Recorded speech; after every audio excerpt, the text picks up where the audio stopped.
Hello, everybody. Hello. Today is a very, very special day. Today we're going to learn about Boot. Where did Boot come from? What is Boot? Where is he? Why would Skits be dragging around a boot? So that is what we're learning about today. We're going to learn a little bit about Boot before we get started. But first, I would just like to welcome everyone to the SKITS Fun House!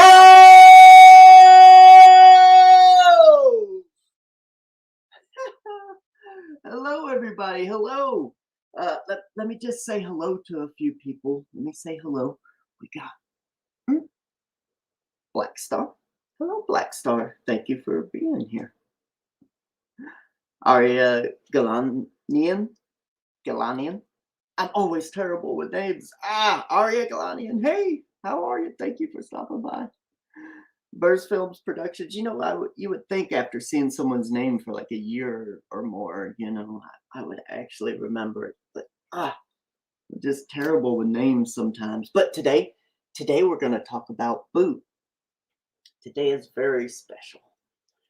Right here, this is Boot. It's a very close friend of Skits. He goes on many adventures with Skits, and you'll see him in the comic book Skits the Sun Book 1, and also the Skits Origins that is coming up very soon. Book 0, Ground Zero. That's what Skits Origin is. So Boot, where did Boot come from? What? So I was in Savannah. Probably, I'm thinking it was 96, 97. I can't quite remember, but I do believe it was right around there in the winter sometime. I was dumpster diving. It's funny, a lot of stories in Savannah start out with I was dumpster diving. But anyway, I was dumpster diving, and I was looking for stuff for an art project because I was in art school at the time at SCAD. So I was just like, man, I need to find something to work on, and best place to go is the dumpsters. People are always throwing away cool stuff in the dumpsters in Savannah. And there's dumpsters everywhere because they're constantly rebuilding and this old city. So I ended up finding in one dumpster a boot. Just one boot. It was old and beat up and ratted. And to tell you the truth, I didn't really want to carry it because it was really nasty. But it looked good for an actual drawing or a painting or something like that. So I had this real long lace coming off of it. So I just put it on the ground and I drug it home. So I was dragging Boot home and all the way across town, and people just kept commenting like, what are you doing? I was like, I don't know, I got this boot, and I'm going to draw it, and I'm just bringing it home, and it's so anyway, I started talking to so many people. Savannah's a small town, and you can actually you find out, I mean, you run into anybody walking anywhere in Savannah. It's so small. So I ran into so many people.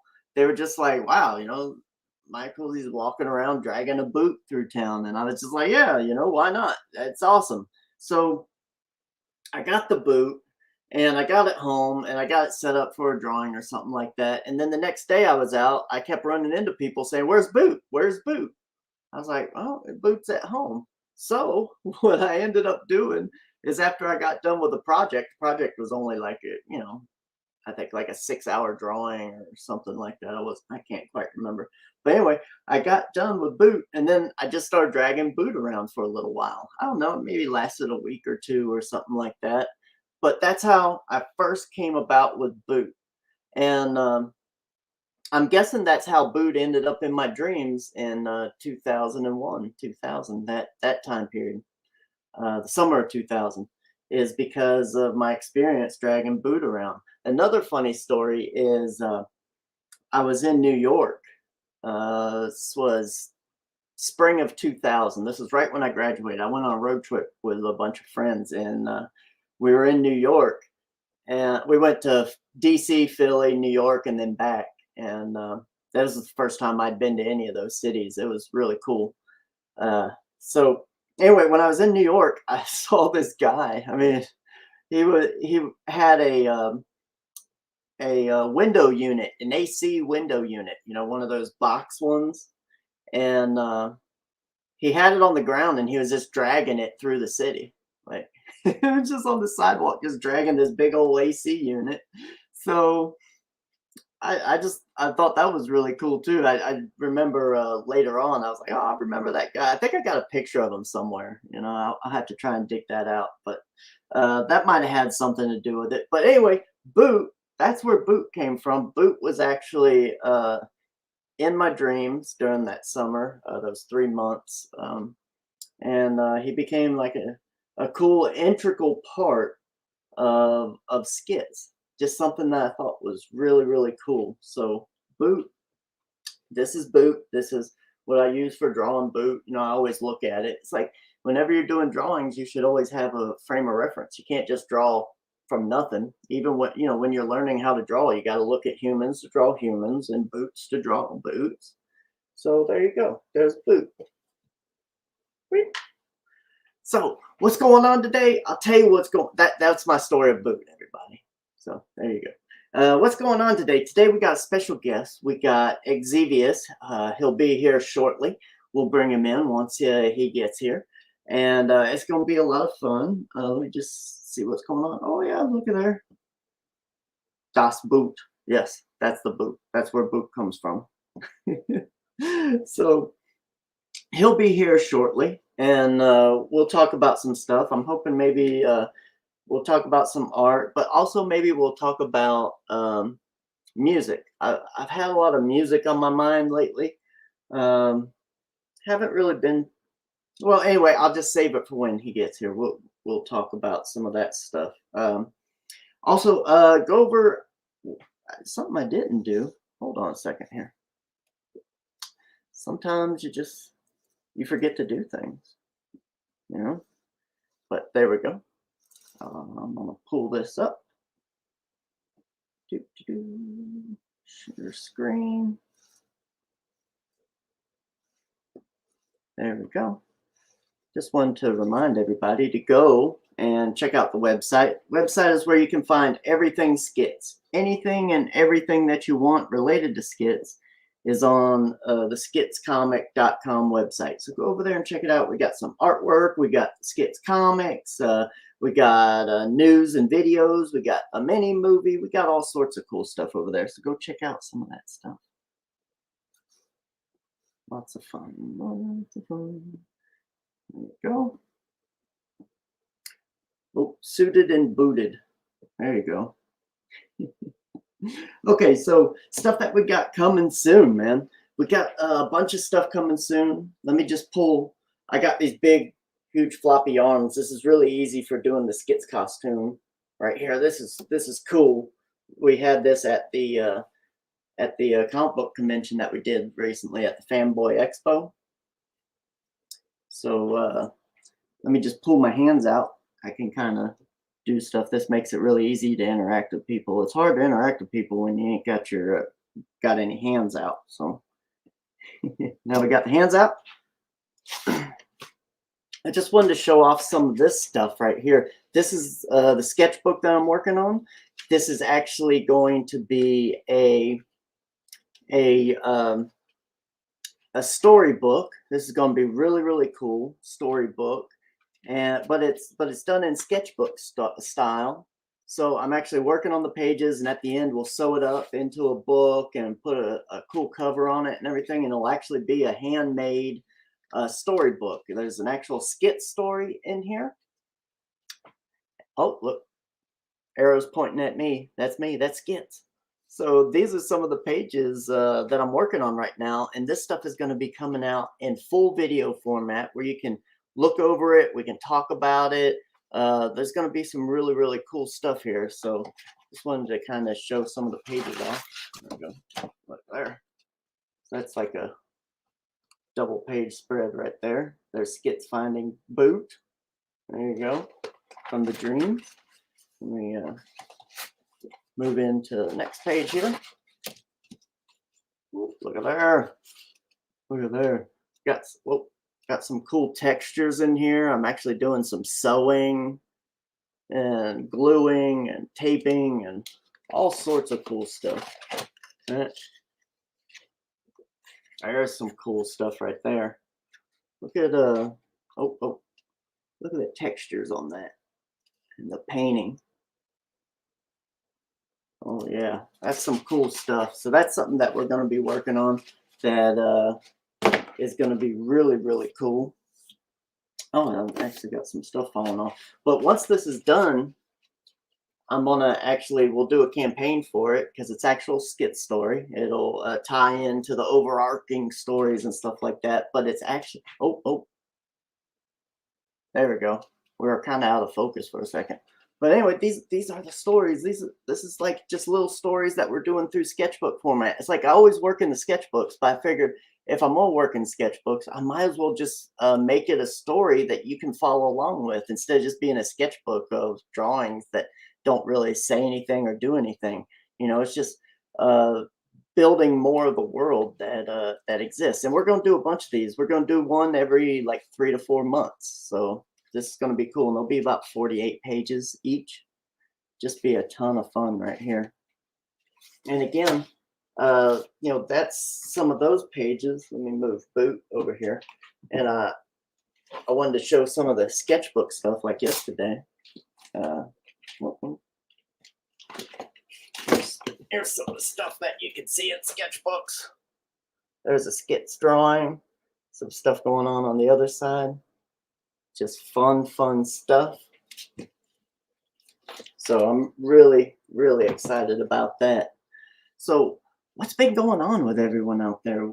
How's your days been? What's been going on? Oh, someone's posting some other stuff in here. What we got here? We got First Film Production sign up. Oh yeah, you got to go over to the YouTube channel and the Verse Films Productions YouTube channel and go check out everything that's going on over there. She's going to be doing that one chip challenge. I've tried to talk her out of it. I'm like, yeah, I wouldn't do that, but you know, whatever. But anyway, go on over there and check that out. She's going to be doing it Friday at 5 o'clock, 5 p.m. Eastern Standard Time. She's going to be doing that one chip challenge, and it's going to just burn her mouth off. She's just going to be like, you know, everything's going to burn and melt away and stuff like that. Hey, Devil Flyer, thanks a lot for showing up. Appreciate you. Appreciate you for being here. I'm in full-on, like, skits mode today. And, you know, this is kind of the outfit for just interacting with people because it's, you know, I pull my hands out and I make them really long and just makes it a little easier to deal with stuff. So this is the one that we used a little bit. We used both costumes at the convention, but this one's a little easier, you know, because I can sign the books and I can do all that sort of stuff. You know, when I'm actually strapped up in the straitjacket, I can't really do anything, you know. So it's cool. Cool. Let's see what's going on in here. There we go. I'm doing it at 5 p.m. Who said that? Yeah, exactly. 5 p.m. That's when it's actually going to be. That's when the fun starts. So let's go see. XEVIUSS should be here any minute now. Let's make sure that he's got everything he needs. Let me just go over to the Twitter right quick. Make sure he ain't calling for something. All right, perfect. Looks like he'll be fine. See him here in a minute. Oh, we got Mandible Smasher in here. What's going on, Mandible Smasher? Just getting ready to talk to XEVIUSS about who knows what. We're going to get into it. I'll be there in exactly 2 minutes. All right, man. He says he'll be here in 2 minutes. There you go. Perfect. So, yep, Mandible Smasher. I got 3 of those masks. Exactly. I mean, you were like the biggest supporter of us. You got like a bunch of 3-book journeys. You got some singles. You got your boy in the book. I mean, there was all sorts of cool stuff that you did, and we really do appreciate that. And we appreciate the videos that you actually did with doing the mask with with your family there, and that was awesome. That's exactly what we like to see. You know, we need to see more of that sort of stuff. And verse films, I have 3 of those masks too. You have a bunch of the masks. You're around, so you can. But I don't think has Verse Films production actually cut one out and painted it and done something cool with it, like other people. You need to get on that, Verse Films. So some of the other stuff that we're thinking of actually doing is I'm actually thinking of building like a little set and making some little skits puppets and doing some stuff like that that has a little bit more to do with children's book stuff. But I just think it'd be really cool to do like filming where, you know, you got them moving around. We can have chair in there, be like, hey, what are you doing? I'm gonna come get you. And then you have skits in there going, hey, what's going on? I'm flying away. Someone help me. So that's something that I think we're going to be looking into and doing. So I'm really super excited about doing some of that stuff. You know, it's like children's books is something that's really near and dear to me. I really like children's books. There are a few that I had. I had one. I think I had one children's book as a kid. I had The Pokey Little Puppy. I think that's the only one that I can remember. I remember checking Green Eggs and Ham out of a school library, and I always thought Green Eggs and Ham was really cool. I got Green Eggs and Ham over there on the shelf. Don't have the Pokey Little Puppy though. Maybe I get Pokey Little Puppy. Yes, Mr. Rogers puppet skits, maybe skits. Anyway, yeah, exactly. Mr. Rogers puppets, that sort of stuff. And we got here. I like the pop-up. I do too. I like pop-ups too. Maybe it'd be cool to do a pop-up book, wouldn't it? You know, like have skits flying and all sorts of cool stuff in the pop-up book. That'd be a ton of fun. Yeah. Maybe we can look into doing something like that. You know, we could do something, you know, I did them cutouts for the paper puppet bookmark for skits as like an add-on, you know, like the little extra for the campaign. Once we got to a certain point, you can get that bookmark. Maybe this time we could do like a diorama or something like that, where you get a few different little cutouts and you can build a scene with them and do stuff like that with it, you know, where you get like a tree, some bushes, a rock, and skits and food or something like that. Oh, I'm trying to scratch my face, but I can't because I got the mask on it. But that would be really cool. Dioramas are really cool. You know, you can add like dirt and other things in with it, but you kind of have the basics for setting up your own scene. That would be really, really cool. At least I think that type of stuff would be cool to actually do that. Yeah, let me pop this up here. Campaign stretch goal, exactly. So, yeah, I just think something like that would be really cool. Be something to play with. I think we had one person that said they didn't really care for the masks, but you know, I mean, not everything is for everybody, and it matters what you're trying to do. And here at Skits, we're always trying to do something different. You know, we want to try and create something that's completely different from what other campaigns are doing so that we stand out. That's what you got to do. You got to stand out in the crowd. Like if I was walking down the street dressed like this, you know, I would stand out in the crowd. And that's exactly the type of stuff that you need to do when you're actually doing campaigns. You know, that's something that maybe a lot of people could actually think about. It's like most people do like trading cards, you know, like some sort of trading card. I was never a big fan of that, you know. There's a few trading card sets that were cool back in the day. Like I had a Jeff Jones one, Frank Frazetta. Did Frank Frazetta do one? I think Frazetta had one. That type of stuff was pretty neat. You know, I really enjoyed it at the time. But I remember the old Wizard magazines, they would actually have, when they'd come polybags sometimes, they would have a trading card inside. And I mean, I just ended up tossing all that stuff. And I get them from a bunch of campaigns as well, where we get the trading cards. I just toss it. Even a lot of the bookmarks too, I just toss. I'm just like, sometimes I'll put them in the book and use them that way, but a lot of that stuff for me just ends up being tossed. This stuff is, you know, it's meant to be kind of throwaway. You know, you cut it out, you paint it with your kid, you have a little fun, And if it gets tore up, it's no big deal. It's not something that is actually needs to be kept or anything. It's just for fun on an afternoon. You can run around with it, stuff like that. So that's kind of the stuff that I like. It's a little disposable, but whatever. That's different people, different campaigns. You try different things. And with skits, we had a paper puppet bookmark and a craft mask. So there you go. And it looks like XEVIUSS is in the background. XEVIUSS is here. So I'm gonna go ahead and welcome XEVIUSS. Are you ready? Ready as I'll ever be. Boom! XEVIUSS, how are you? Dude, I couldn't be better. Good to see you.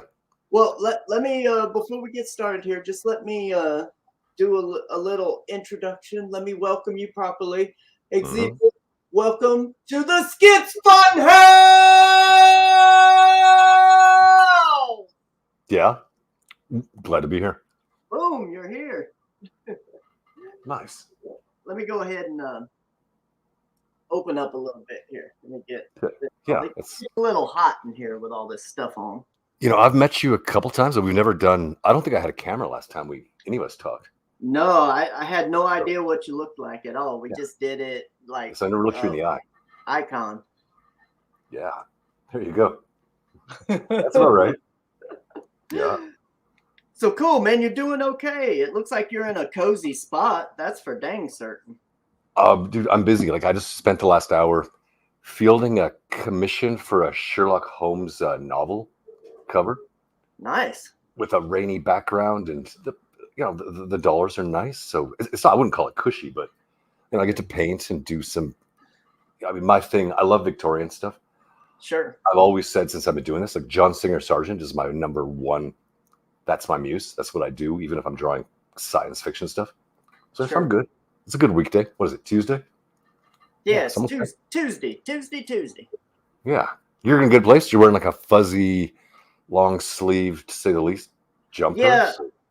This is actually it's kind of like a straitjacket. It's got long arms, but it's a little easier to deal with than the real straitjacket over there because once you're locked in it, you can't get out, Yeah.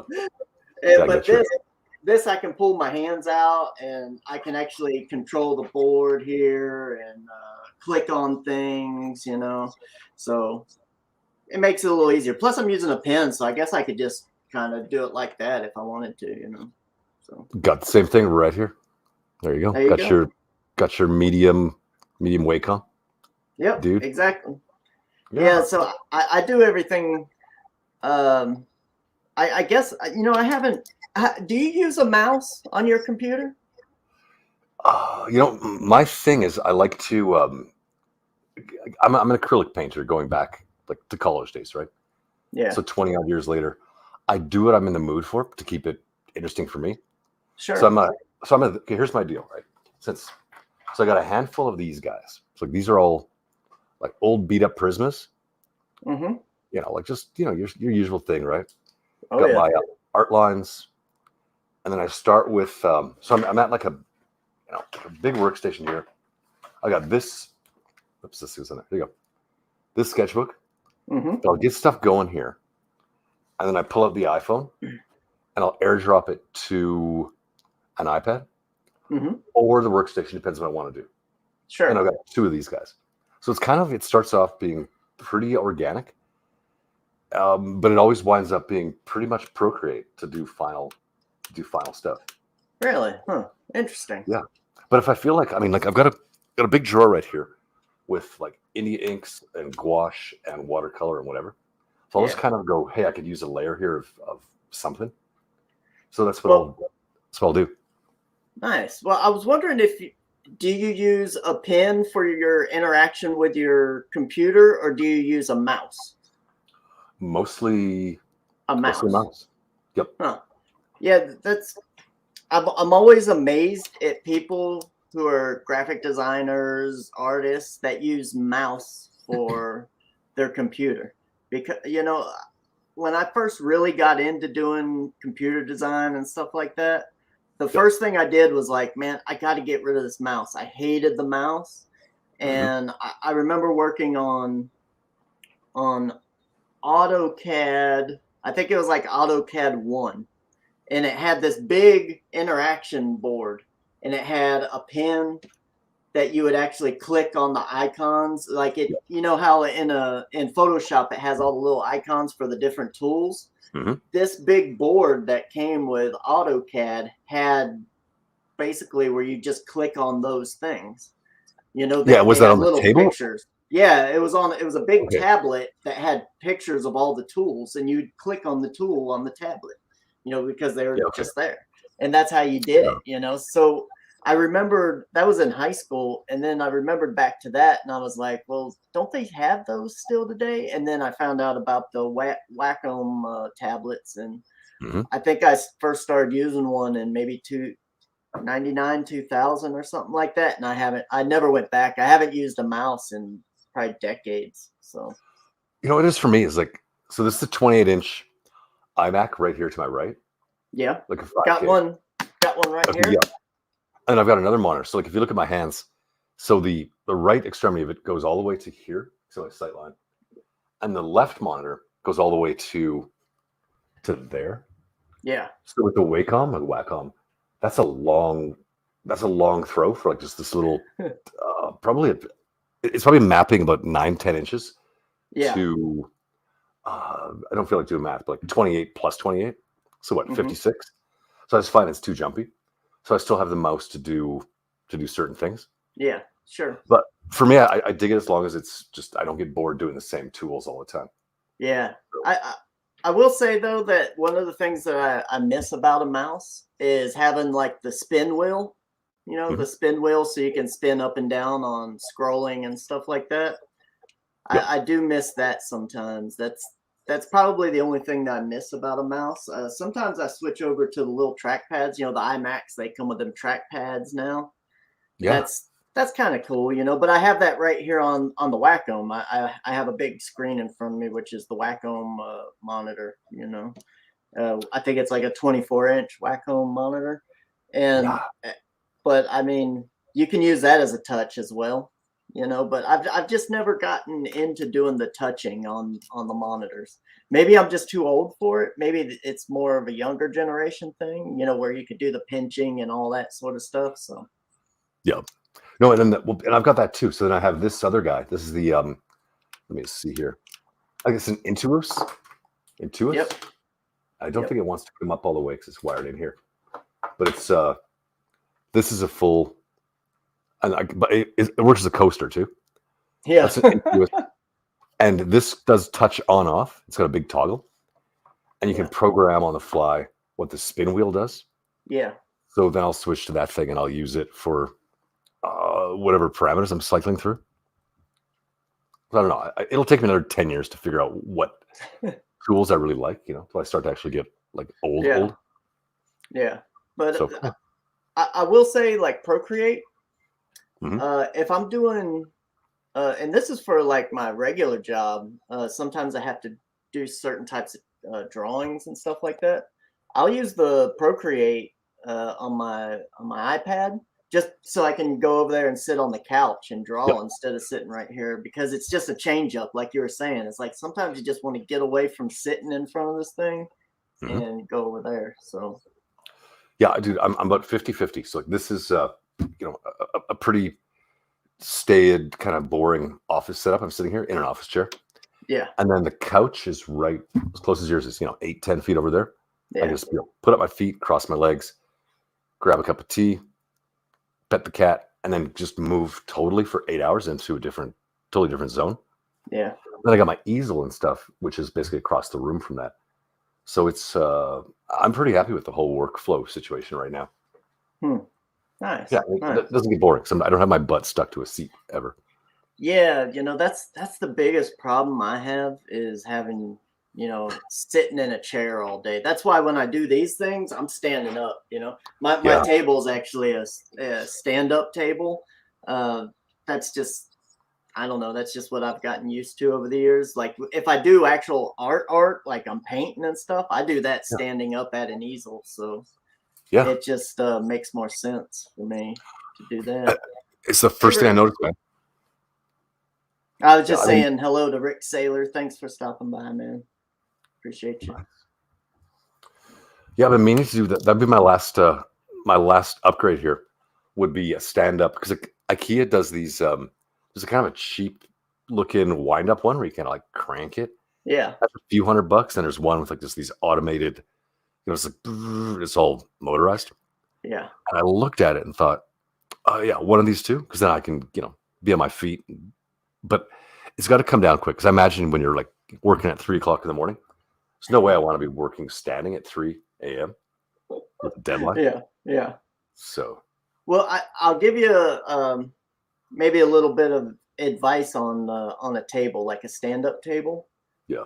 Something that you can do, and it's something that I've been wanting to do, but I just haven't done for a reason I'll tell you in a minute. But you can go on Craigslist, and people are always selling old drafting tables, like ones from the 80s and 90s that are electronic, that have the pedals where it lifts the whole table up and down. They'll be selling them for a few $100, like they have no idea what they have. I see them come up for sale around here all the time, because I'm always looking for one. I'm like, I'm going to find one day that's perfect with where it's got a drafting machine on it and everything. I want like the perfect drafting machine and all that sort of stuff. And every now and then they come up for sale, but they're a little too far away for me to go drive and pick it up with the pickup truck. Yep. But I'm going to find one. But the only problem, the reason why I haven't really pursued it is because my space here, I'm actually up in a loft, and I would have to pick it up and, bring it up in here. Yeah, and they're heavy because they always have a steel. They got a steel base. Especially because they're from the 80s and they have the motor in there, but these things are top of the line. You can't buy this stuff anymore unless it's like thousands of dollars, and it's just like, man, I would love to get one, but I can't. I don't want to pick it up and put it in here. The stuff that I have, I was able to disassemble and get my dad to help me and bring it up in here and stuff like that. Like this back here, the base on these, like I can take this whole thing apart. It's from the 1800s, this drafting table, and it's really cool and has like the mechanisms on the side with the big wheel and everything. But thankfully, I was able to take it apart. If I wasn't able to take it apart, I couldn't have it up here because it just weighs too much, Yeah, I missed those. I haven't had one for 20 years. But yeah, we've got the 2x2 cables. You got the vertical, you got your X and your Y.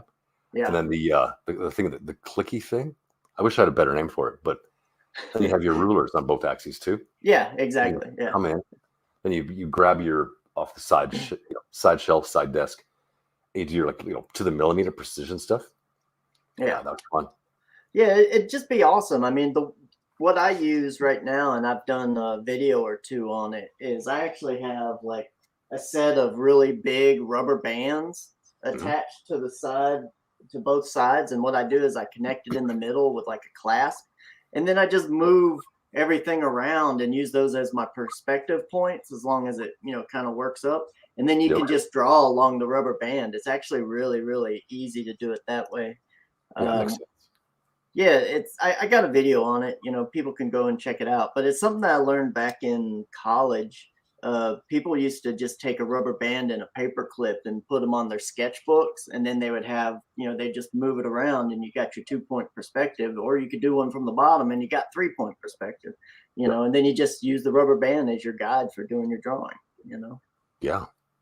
So, well, you and I did about the same stuff at school at the same time, or roughly the same age. So yeah, we got the stuff you knew a long time ago and the stuff you've forgotten by now too, right? Oh man, I'll tell you what, I've forgotten a ton of stuff, especially from high school. I took several years of drafting, and that was back then. They didn't have the computer stuff really. It was still tabletop drafting.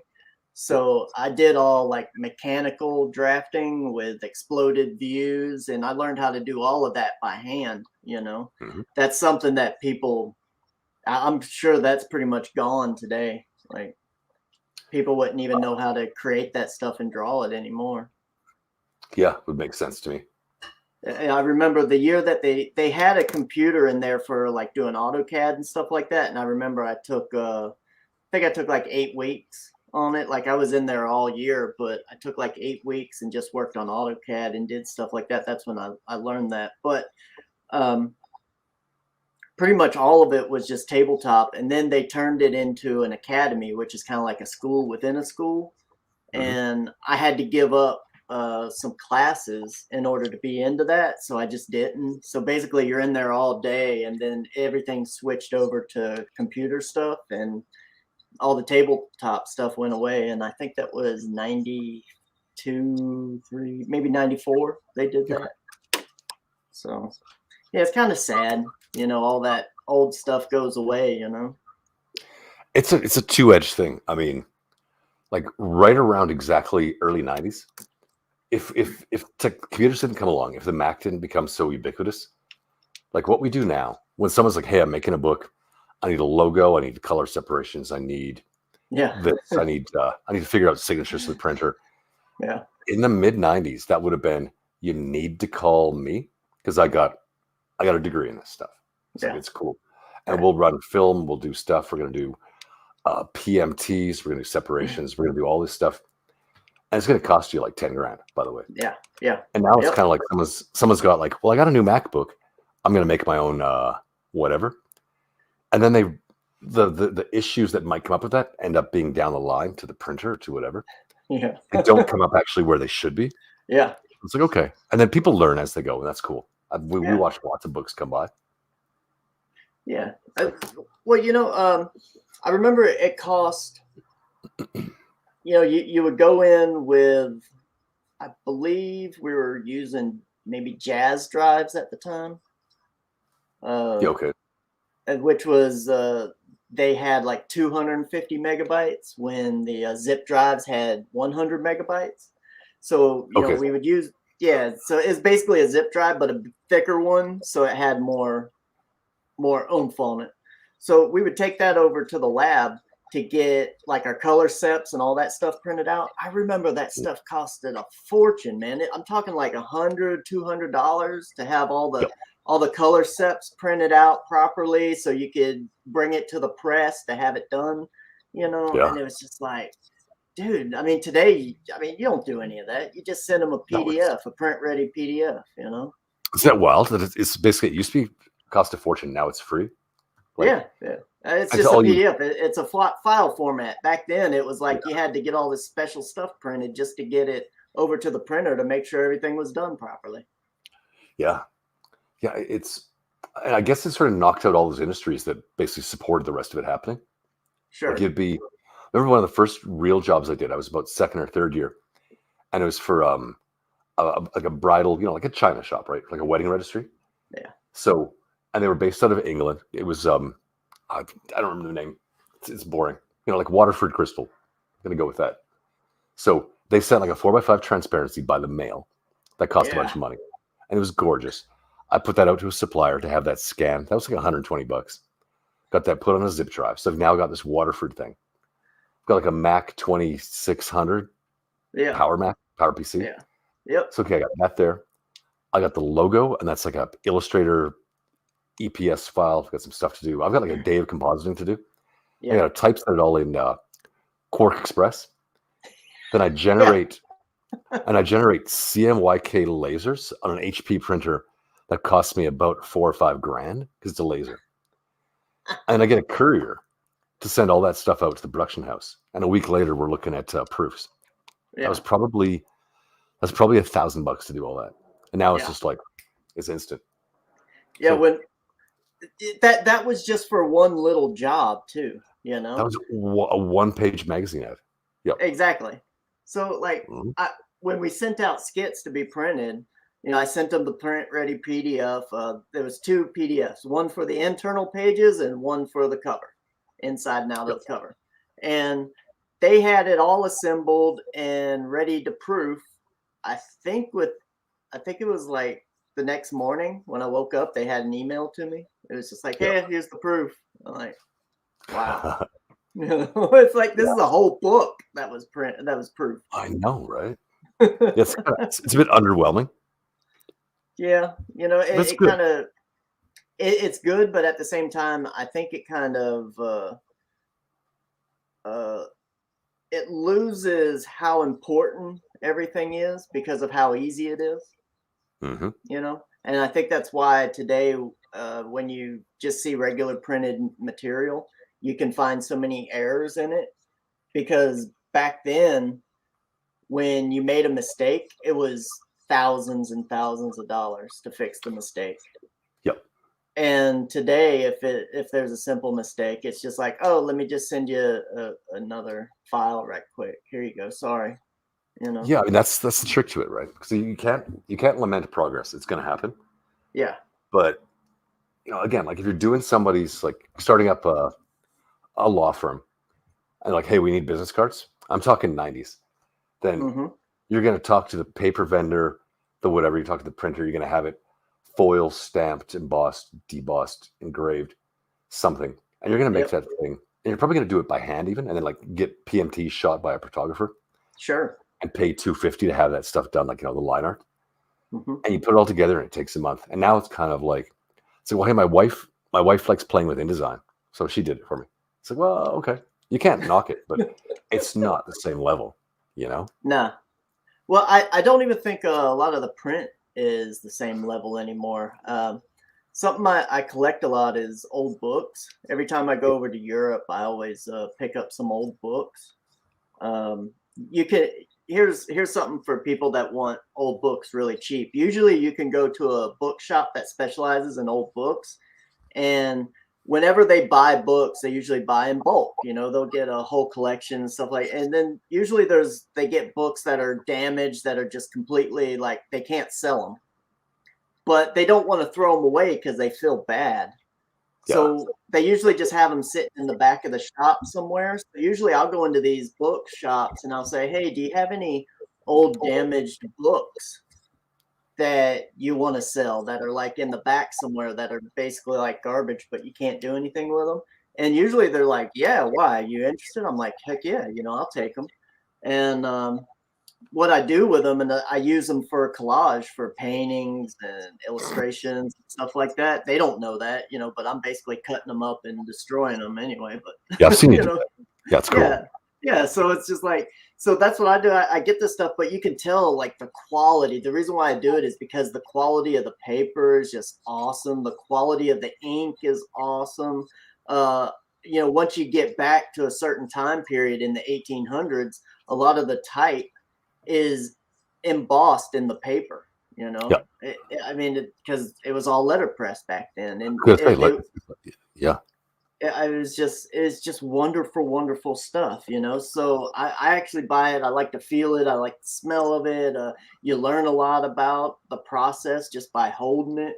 So I got piles of this stuff. Usually when I had this job for a while where I was over in England, hmm, probably like every 6 weeks for about a week or two, and I'd go to the old bookstores, and usually I'd go to the bookshop, I'd buy a pile of books, and of course I don't want to lug them home with me in my luggage. So I yeah. would So, just have them pack them up and ship them right from the bookstore okay, back home. It yeah, it was usually like 100, 200 pounds for basically garbage. You hmm, know, not pounds as in like weight, but pounds as in money. yeah, I got you. Yeah, but it was well worth it. It was just awesome stuff. And so that's definitely something that I love to do overseas when I'm there. But of course, I haven't been overseas in a while. I'm not sure when I'm going to make it there, but we'll I see. know, right? That's I won't go too deep in that topic, but I'm in Canada, as some people who watch me know that Yep. I'm in Canada without the thing, the thing that you got to have. Oh So it's yeah. been interesting. That started in August, September. So yeah, no, like I was in London twice the year before, I guess 3 years ago, right? Hmm. Just doing stuff, and yeah, no going to the UK anytime very soon. That's for sure. Yeah. The funny thing is that company that I was telling you about. I was working for them, and they had this thing where basically, if you're a manager for the company, Hmm. that all the U.S. based managers had to move to Southern California in order to keep their job. Okay. So I was just like, yeah, I ain't gonna do that. So I just quit. And then when COVID hit, that was like a year later. Pretty much all the people that I knew who were working there all got laid off because they're an England-based company. Right. And when COVID hit, everything shut down. They were just like, we're gone, so everyone lost their jobs, and it's kind of sad, but that's what happens. That sucks, actually. Yeah, it really does. I mean, like for me, like I've been doing this. I do this full time, 100%. So I'm a gun for hire. So Yeah. it makes me pretty safe. I don't have any clients local. I haven't for almost 2 years. Yeah. When something comes in the door, like I'm on it, and I'll do okay.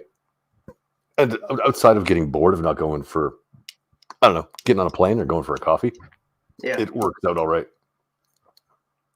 So, yeah, because you're in the South in the U.S. I can't, got a lot of family in Texas, and Christmas is supposed to be there. We can't do that. Probably by next year. I'm an optimist, but this last couple months was kind of weird that way. So I'm guessing you're not vaccinated, and so that's why you can't go anyplace. Is that it? Yep, that's it. Okay, so what can you do if you're not vaccinated in Canada?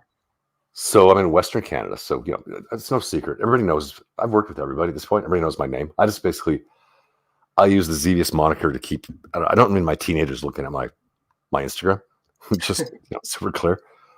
But I can't go to a gym, a coffee shop, a restaurant, a bar, an airplane, a bus, a train. So I can't do much. So you can go to the grocery store. Yep. You can go to a gas station, I'm guessing. Mm-hmm. But that's pretty much it. Yeah, in a funny twist, I live right downtown in a very big city, and so I'm 2 blocks from there's a weed dispensary. I don't smoke weed myself, but it's it's right there. I could be right there and back in 2-3 minutes. That's open till 2 a.m. So I can go buy weed. Liquor store is open until 2. I can run over. I can have booze, and it feels like they just sort of want people to stay home, drink booze, smoke weed, watch Netflix. I don't know, whatever. I can go to IKEA. I can go to Costco, but any of the fun stuff is dude. They revoked that back in the summer. Oh man, yeah. So I'm in Eastern Tennessee. Yep. Basically near the Smoky Mountains, and I think COVID, the stuff. I probably shouldn't say that word. I guess maybe they'll strike my channel or something. I don't know. Anyway, it probably lasted maybe people took it serious and people shut down here for like 2 weeks. That's all right. And that was it. I mean, you could go wherever you wanted. You could do whatever you wanted since then. That was like a year and a half, 2 years ago when it all started, So, I mean, you can do anything you want here. So. Yeah, I mean, I don't want to. So I'll avoid the keywords for YouTube. I probably screwed myself on that one, but it's one slip. But the bug. But for me, I remember I figured it out. It was the very first day, and it was around February, almost 2 years ago. And I got an Uber, and it was freezing cold out, so I already had I got leather gloves on. Got an Uber, touched the door, had a wool coat, a pair of pants, got in the seat. Ran around, used a couple of bank cards, got home 2 hours later, and then I'm setting off my stuff. I'm like, hang on, if this thing lives on surfaces, then it's living on my chair where I set it, and the gloves are living on my counter. So it was like, why am I even washing my hands? Because because I'm going to touch them, and if it lives for 2 days, so I kind of just gave up. I was like, well, let this thing fall where it may. Yeah. And then 2 years later, it turns out it's not even it's in the air, and I feel the same way about that other. The thing you put on your face and whatnot. Oh yeah. So So I haven't worn. I was at the Apple Store a couple times this year. They require it, the mask. I'm like, okay, well, I don't have one, so you got one, and they do. I was like, okay, thank you. I get like an N95, and I just put it in my hand and then walked around. I'm like, okay, cool, we're good. I'm about to spend. I just bought a new iPad, like $1,500, last weekend. like thank you, and you pay your thing, and people just kind of look at you a bit funny, but not really. There's not a hell of a lot to say about it. Yeah. So I don't know. Well, I guess it was coming up on a year now. Maybe in March, I think it'll be about a year. So it was 9 months ago or something like that. We went to the Apple store because we wanted to buy some new computers. My wife wanted a new laptop. I wanted a new iMac, and we just went to the Apple store, and we got in there, and or we got to the Apple store, and the guy at the front stopped us. He's like, "Do you have an appointment?" I was like, "An appointment?" And he was like, "Yeah, you got to have an appointment to come in." And I'm like, "Well, I don't have an appointment. I'm just here to buy 2 computers." And he's like, "Do you know which computers you want?" I'm like, "Well, yeah, pretty much. I mean, you don't come here unless you know what you want, I'd imagine." But, and he was just like, "Well, I'm sorry, you can't come in without an appointment." I'm like, "Well, when's the next appointment?" He's like, "I don't know. You'll have to go online and figure it out." And I was like, "Okay, well, I guess I'm not buying a computer." I was like, I told the guy, I was like, "I'm literally about to come in here and spend like $5,000. You know, do you want do you want my business or not?" Yeah. Oh, dude, I know. I'm with you. I just went through this last week, and like I started buying Apple stuff in the 80s, so I'll leave it without dating myself too much. And you walk in, you know what you need, done your research. It's a Power Mac 6100, 62, 65, and then just all the way through. And I mean, I've got it's not exaggerating to say tens of thousands of dollars worth of stuff, but I'm still in the ecosystem. Like I'm an Apple guy. It's too late to change. There's no redemption. But yeah, picking up a laptop for my girlfriend before Christmas, and it's like, do you have an appointment with the Genius Bar? And then, okay, so I've been doing this for 25, 30 years. It's like, can you go talk to Stacy? And there's a chick who's like 19 who wants to talk you through a checklist, and you got to sign in, and you got to do an app on her iPad. Like, just, hold my tongue. But it's like, I want that. Give me the 256 megabyte thing with the 128, and that's the the 11.9 screen. We're good. I'm out of here in 5. But they're kind of messing with that. Well, I've only had one experience with the Genius Bar, and it was probably like 10 or 12 years ago. And I'm like you. I've had every Mac from the Apple II all the way up, right? Yep. So I know more than the people at the Genius Bar when it comes to the Macs, because I've been with them for decades, right? Yep. And so I go in there. I had a Mac Mini that I was using. I can't remember what I was using it for, but the DVD drive was not working on it, the burner. And I did all sorts of stuff online. I checked before I came in, I did the hardware checks. I did all that type of stuff, right? Yep. Everything that I could think of going online and doing. And from everything that I found, it was done. It was toast. So I go into the Genius Bar, and the first thing they asked me, and you can tell this is all scripted, right? So they're like, "Did you restart the iMac or the Mac Mini?" And I was like, well, "Of course I restarted it." And so they just start taking you through the list. And I'm like, "Listen, I've done all of this stuff. I've done the hardware test." I told them exactly. I had a list of things. Here's everything that's been done. And she's like, "Well, I don't know anything about that stuff that you've done. That's not appropriate." I'm like, "Listen, you're going to take this thing and you're going to send it in the back, and they're going to do the same test, and then they're going to replace it and give me a new one." And she's like, "Well, I don't know about that stuff that you're talking." I was like, "I know you don't. That's why I'm telling you what I've done, so you can tell the guy in the back. Why don't you just bring the guy in the back up here, and I'll tell him, and then we can get on the road." And it's like you have to go through this whole like jumping through hoops thing just to get them to take it, and it's rough, man. But that was the last time I ever did it. After that, I was just like, it was under warranty, but I don't care. I'll just buy the piece and install it myself. I won't. I ain't gonna go through that anymore. Yeah, it's true. Yeah, go ahead. I was going to ask you, what type of mic is that? That mic looks awesome. I'm just using my headphones, This is I've got a couple of these, so I can show you. I've got my side one here. This is the blue Snowball. Okay. It looks like I guess Blue makes something called a Yeti, which apparently is the superior one. Yeah, But I know what you're talking about. this has three angles of entry, if you will. Looks like that, and it's got a nice retro. It's all this like cool chrome stuff. Yeah. And then this here is a this is a shock mount. So when you set down your coffee or whatever, and that's squeaky. Huh. Okay, so that's just the rig for it then, all that fancy stuff. Yeah, and then it's on a really nice. This is my second, just my second boom. Yeah. But it's a one hand. So wherever you leave it, it just stays. So this is cool. I think it's I honestly don't know. I think it's aluminum and carbon fiber. Okay. And I don't mean to sound fancy. This stuff's not expensive, but it's yeah. I don't know. I've seen it before. They sell it at like Best Buy and stuff like that down here. Yeah, it's like that. Yeah. Yeah, and I think it sounds good. I mean, I've never heard haven't had any complaints. Well, either that or you just have a really good voice because your voice comes through great, and you sound like a radio personality with your voice. You know, it's funny. One of the first people who told me that was actually your wife about a year ago. Because I'm new to. I've never done public speaking. But I've directed TV commercials for 20 plus years. Yeah.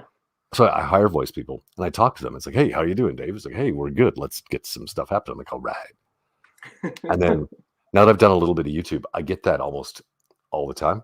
So it's one more thing I should, I don't know, chase after, maybe.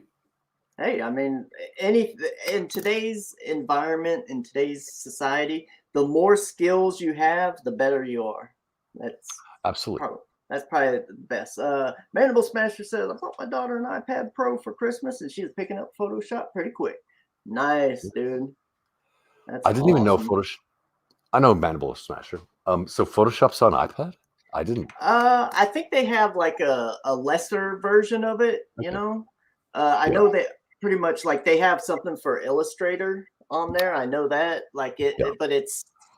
I mean, it's so dumbed down. I'm just like, I'll just do it on the computer, you know. But they probably have the same type of thing for Photoshop, where it's like, you remember back in the day, they had like the Photoshop Essentials that they used to sell for like $50. It's probably something like that, I'd imagine. Okay. Yeah, it was a week ago, if that. But I got I hadn't heard about Illustrator for iPad, and I played with it for a bit, and it was cute, and it works my little pencil. Yeah. But I don't have a keystrokes. I don't know where or what I'm doing here. I've got 100 fonts.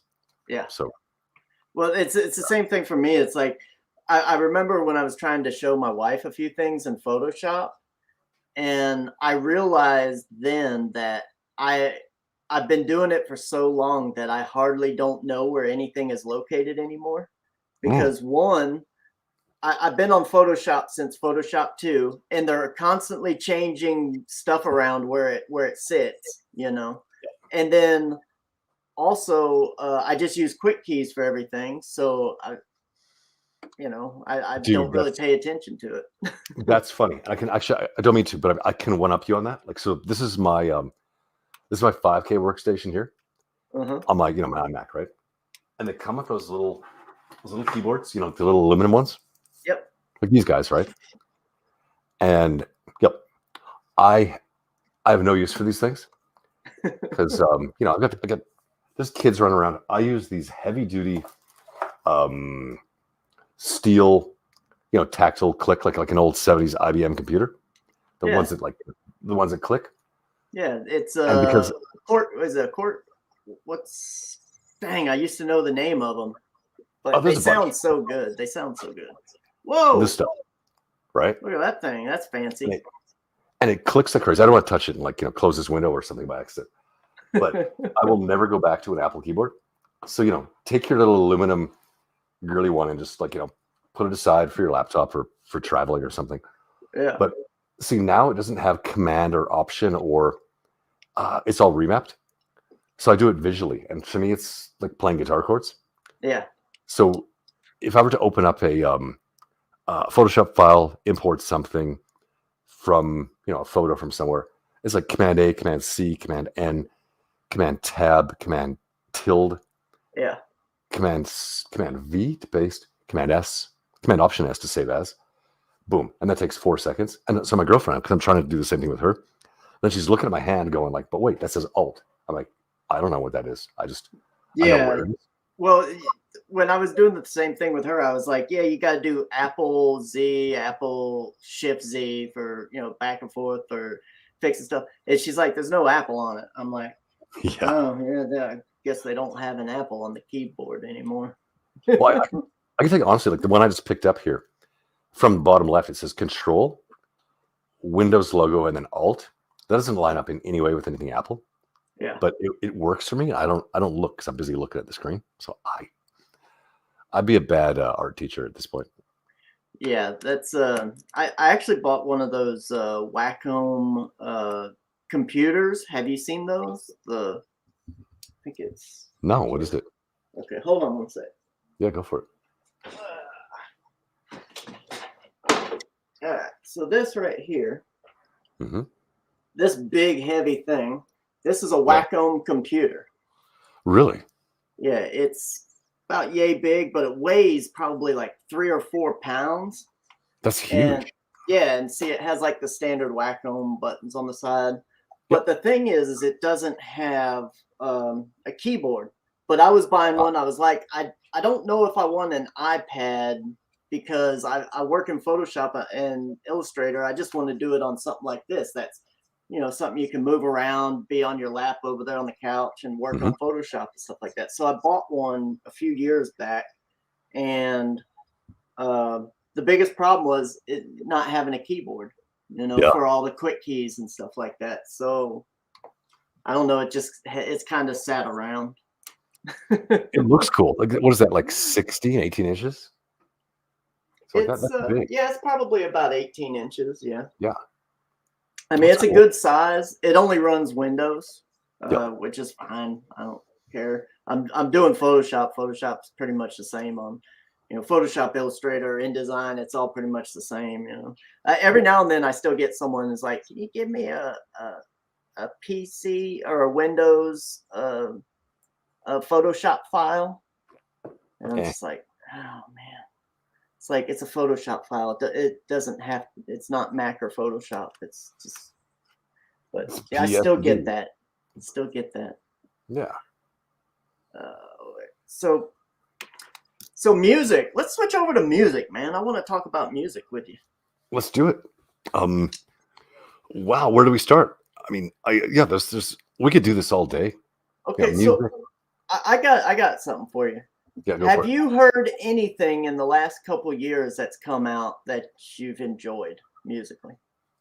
Let me take my time answering that. Okay. I've got a good answer. I'm going to hold till later.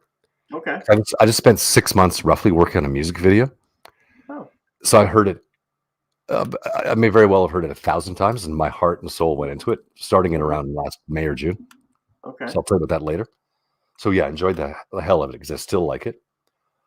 But music out there in the world that people would know. I'm gonna say no, maybe. I don't know. I don't want to be old and grumpy, but how about you? Okay, so hey Matt Six, thanks for stopping by, man. Really appreciate it. Hey Matt Six, we just met like, I don't know, weeks ago. We goofed around on Twitter. Good to see you, dude. Awesome. Now you know who I am. So in the last year, I'm obviously a big fan of industrial, some goth. I really like old hip hop. I like, that sort of stuff. But I haven't heard anything in the realm of that in probably 5 or 10 years that I've liked. I just don't think there's anything out there. And I can delve more into that. But the things that I have actually listened to, I've kind of gone back and learned about some music that I didn't even know about. So over in Europe, there's this thing called symphonic metal. Oh, okay. Here we go. Okay, so I've never heard, like, I've always, there's certain types of metal where I'm like, okay, I like it, but it's not something I want to listen to all the time. Okay. Yep. So, but for some reason, I heard what was it? Ghost Love Score by Nightwish. Yep. And I was Fun. just like, I was blown away by it. It was a live version. Yeah. And I was just blown away by it. I was like, dude, this is awesome. It's got the cool stuff that I really liked about horror music from the 80s, where it's kind of got like a symphonic feel to it. But then it's also got some hard edge stuff like metal in it, you know? But it ain't just straight, just, you know? I wasn't a big fan of metal in the 80s. That just wasn't something I really cared for. But Same here. Yeah. yeah, so for me, I was just like, dude, what is this? So it took me down this rabbit hole of like just looking into some stuff, like tons of Nightwish, Epica, Yeah. Sabaton, Yeah. Winter Sun. I mean, Mhm. there's some of it I really like and some of it I don't really care for. But the two that have really stood out for me was Epica and Nightwish. Yeah. And I've been trying to think like what is it that makes me really excited about it? And I think it's kind of like it's got two different worlds living together, obviously with the metal and the symphonic stuff. But I like the fact that they have female singers that are doing classical operatic style singing in them, because a band that I really enjoyed in the 90s and early 2000s was Switchblade Symphony. And Switchblade Symphony had just a wonderful female singer, and it was very classical operatic. She was trained in opera. So for me, going into Epica and Nightwish, it kind of had that feel to it of Switchblade Symphony, where it had that type of singing to it. Yeah. So have you heard of much of the symphonic metal stuff? Okay, so I'm gonna go way down the rabbit hole here. Okay. Like, so, Have you heard oops, of much of the symphonic? Uh-oh, sorry, getting one the sec. feedback. I fixed it. Sorry, I wanted to bring up the chat, so Nope. it is fixed.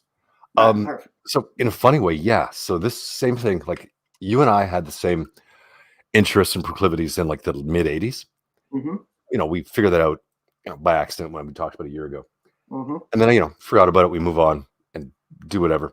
But I started seeing a gal who was professional musician. She played flute for Duran Duran. It's about Wow. 3 or 4 years ago. So we moved in to live together for a while. And, for the things you get along about or you don't, but things you share, was I've got something called perfect pitch. So when I hear something, I can be like, oh, this is, this is in F minor. Sure. And she, by the way, there's another side of the story. She did 6 years at Cal Arts. So that goes in a different direction. How do you do 6 years at Cal Arts? Like a doctorate or a master's or something, but in music. So we'd like, like on a Friday night, there's a couple of shows in Canada on CBC, but metal shows, and just for fun, we'd like leave stuff on and like listen to sort of what the structure was and how whatever. So I started looking into these bands, like Epica, whatever. And there's a formula which I'm totally aware of. It's just like comic books or good movies.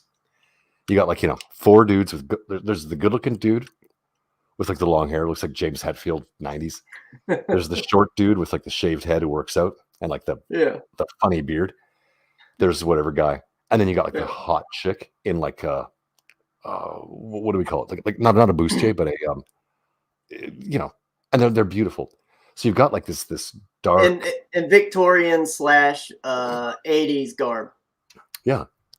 So there's something for everybody, and like these dudes rock, and they've got like these crazy, axe-shaped Kramers with like chrome and they're smoking behind. And there's a beautiful, 24-year-old legitimate opera singer girl who's belting stuff out. And then there's a label that I haven't looked at that for a while, like Epica and the same two you just mentioned. They're all on the same label, if I recall. Yeah, and Nightwish. And they tour like crazy. They've got like mega fans. Yeah, and they do massive crowds. Yeah, massive. But it's so good. Like I can check it out. It'd be like what is not to like here? I mean, it's silly, but it's so good. And I haven't listened to it for a couple of years. So yeah, that caught my ear for sure. Yeah, it was I think what I really liked about it, it was like you had women doing their thing, which is like this beautiful singing, and I'm not going to try and sing because I'm terrible. Yeah. And it's like women doing their thing. It's soft, it's beautiful, and harsh sometimes. And then you got guys who can kind of do their thing at the same time, where they're just jamming, just like just guys doing the guy thing. guy Like doing it, doing guy thing. Yeah. And it's like, and then merging it together, and it's just like, this is awesome. I mean, I can always appreciate anything that's just kind of hard, that picks you up and thrashes you around and slams you on the ground or something, something that I've always enjoyed. And I know people are just kind of like, what? But Atari Teenage Riot has always just been that thing for me where I'm just like, God, it's like it just kind of it picks you up, thrashes you around, it beats you up, it's like that's like man music. It's like Well, so I know we have some of the same interests, like music wise, but like let me ask you one. So let's go back because you asked, last 5-10 years. Mm-hmm. What I like that's always appealed to me since I was really young, 12, 13 years old. Like I saw Bowie. I tweeted that on his birthday a few days ago, that piece. Yeah. I saw Serious Moonlight Tour when I was 12. I don't know how I got there. It was like a kid on my paper route or something. His mom got us tickets. Wow. But what I like is dynamics. So when a song goes way up and then way back down, way back up again. So there's a Peter Murphy song called Prince and Old Lady Shade that's his last single. Mm-hmm. I'm going to say 5 years ago. So it gets quiet and a cappella, and then it suddenly just goes with like crazy guitars. Yeah. And it goes for 16, 24 bars, goes away again, and he comes back, and then the drummer comes in bigger. And you got 3.5 minutes to figure out your dynamics. And it's stuff like that. I can't like so much of the stuff that we have for pop music now, it's really compressed, it's really auto-tuned. It's got nothing to do with I'm not saying nobody's talented. Ariana Grande, back before COVID, when I could go to the restaurant, it's pleasant. She's lovely, but it doesn't do anything for me because it's just it's meant for your iPod, Yeah. So the really dynamic stuff, which symphonic metal does so well. Yeah, this is so I didn't. I'm a big fan of Clan of Zymox. Okay, and I didn't realize this, but they put out an album over the summer. It was like middle of July or something like that. They put out a new album. Wow. And I just found that out yesterday. I was like, holy cow, how the heck did Clan of Zymox put out a new album and I didn't even know about it, Isn't that weird? Yeah, sorry. No, go ahead. I mean, it is weird. Like when stuff comes out and you're like, how the heck did I miss this? Like I'm a huge fan. I got all their albums and it just kind of boom, I mean, if I was 62 years old and had like a big, a band like that, back when I was like 19, I'd be putting out stuff left and right. I'd be calling up the dudes on Skype, be like, hey dude, let's do this thing and let's log in. I mean, segue, but I released 2 singles a year ago because I was bored, like one weekend. Like, okay, I'm going to dust these 2 things off, put them out there, go through all the ASCAP and CanCam and get them on the distro lists between whatever. And I'm like, cool. I'm on the Apple Store now. I'm on Spotify. Oh, you have to tell me how to find it, or tell people on the show how you find it. Well, I'm way too busy to chase after the music thing, but you mentioned it in DM yesterday. So yeah, I'll play you a song for sure because we talked about how we started off as like goths in our early teens. Well, I was more industrial. People thought I was goth, but I was more industrial. Like that was my thing. But same thing back then. Like I said, I used to play punk, industrial, goth. It was all the same thing. Well, I was a punk rocker skateboard guy, but I played with just partly by luck and proximity. I played with Skinny Puppy a lot, and we had one of them in my band. Yeah, you told me that last time. I was like, God, man, that's crazy. I know, but it's like, well, that's me in grade 11. So I mean, I don't think about it too much. So, do you want to play my most recent single? Or fun. Yeah, last time when we played your song, the stream got actually the show got taken down Oh, because shit. remember No, last time we played some of your stuff from YouTube? it got taken down. Why? Well, There's no deal. it got one of those checks on it, and the show was taken down for like 24 hours or something like that. But then it Let's came back up. I don't. It was let's really not do it then. yeah. Yeah. We probably shouldn't. Nope. You know, but the funny thing is it happened like a week later after the show or something. I was like, what? This is kind of silly. But That's weird. I definitely want to check it out, and I'm definitely gonna go listen to it because I like the stuff that you said. We played last time. So Well, I do dirty. I don't know, mid late '70s dirty punk rock, basically. nice. And my singer moved to LA a couple years ago, and then just before COVID, we did a couple of streams on here, and then he's in New York now, so all bets are off at the moment. Like Sure.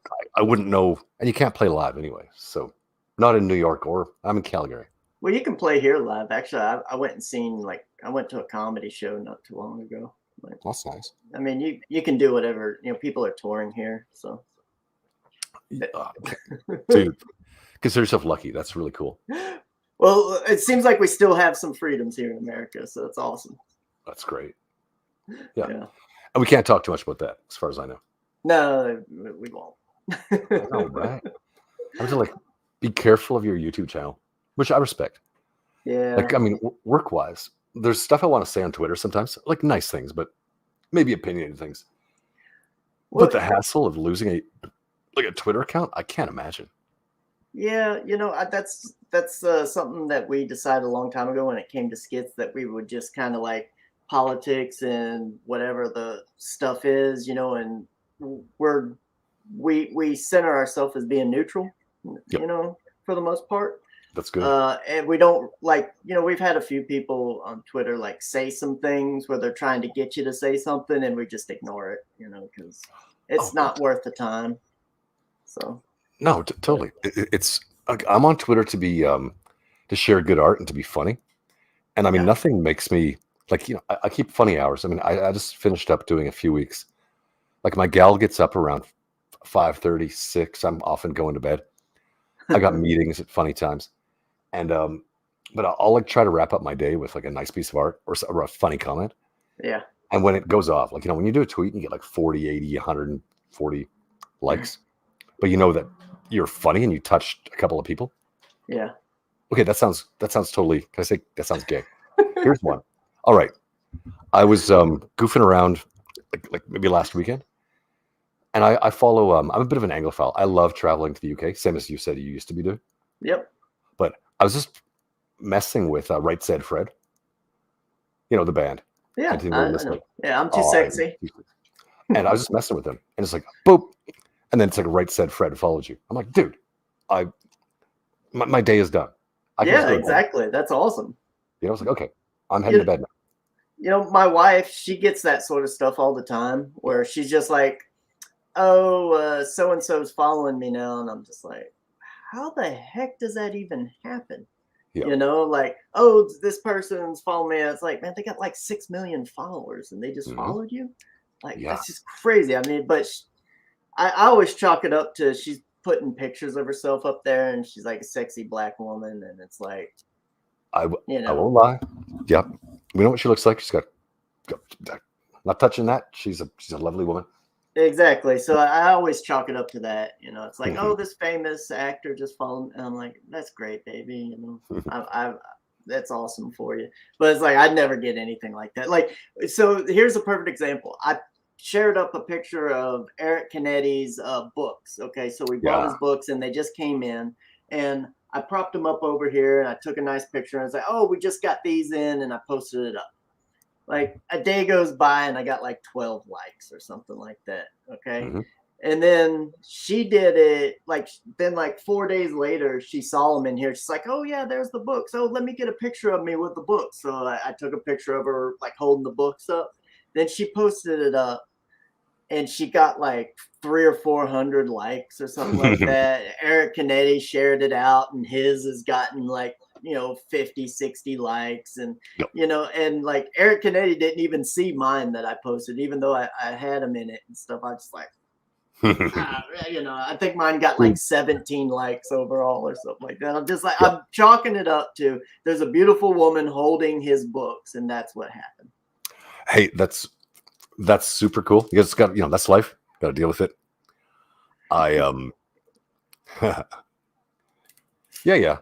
There you go. I know, Karshina. I've seen your IMDb. I checked that out. I was on your birthday last year. Look at that sketch. But yeah, same here. Like I like to support my Comic Skate stuff. I've got like my caps lock comics, all caps. Toque over here. I got my hat over here. Lock caps. Yeah. Like I could put them on, take a picture, tag Ethan, like, hey, I got my merch. Thank you. Thanks, dude. Yeah. 7 likes later. Put it on my girlfriend, 170 later. That's the way of the world. It's all good. I know I gotta start buying some like Skits memorabilia, like some hats and stuff like that, and put them on her, and then we can get a bunch of likes and stuff like that. Do it. Yeah, you should. But, yeah, that's all you gotta do. So I wanted to get back to some music, just real quick, because I got this new Clan of Zymox album, and I just wanted to kind of have you seen it? Did you know about it? Nope, not till you just told me now. Okay, so I'll so the name of the new album is called Limbo. Okay. And I'm gonna take you through all the names of the songs, okay?